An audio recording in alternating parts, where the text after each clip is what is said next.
bakit binabalikan ka at hindi pinapakawalan ng lalaki? Yes, bakit nga ba, di ba? Bakit may mga ganun? Na Kuya Kiko, isang inayawan niya na ako pero bumabalik siya.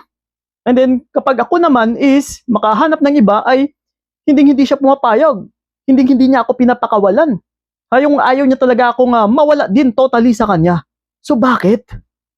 Ito lang mga utol isa lang naman yung tinatarget ng partner mo.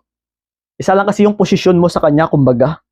Walang iba kundi reserba. Oh. Una sa lahat, bago siya nagloko or bago man siya nangaliwa sa'yo, is planado niya na yan lahat-lahat.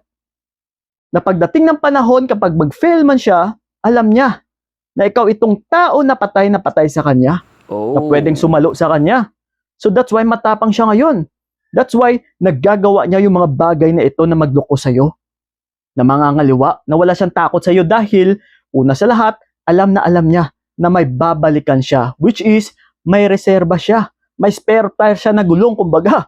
Diba? Okay na ba sa'yo na maging spare tire? Reserbang gulong? My God. Yes, na gagamitin lang kung kailan niya gusto. Kapag walang-wala na siyang magamit na gulong, is ikaw na itong gagamitin niya. So yun lang ang silbi mo. Oh no! Hanggang diyan ka lang. So okay lang ba sa'yo yun bilang isang partner? Na sa kasarapan ng relationship niyo is bigla kang iiwan? And then ito na, nasasaktan ka na. So ngayong naka-move on ka na, then babalikan ka na lang niya na kung kailan niya gusto. And then kung gusto mo namang kumalas is hindi ka niya pinapakawalan or hindi siya pumapayag. 'Di ba? So ngayon, it's unfair naman yan, syempre. Actually, mga utol kayo, mga kababaihan, is may right din naman na kumalas.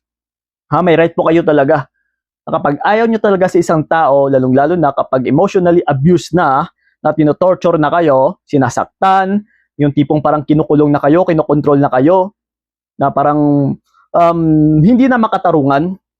Yes, na parang wala ka ng peace of mind.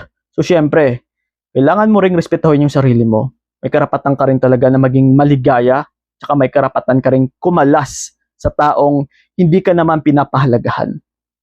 So, yun lang po mga utol. Give respect to yourself. So, yun lang po. Maraming salamat.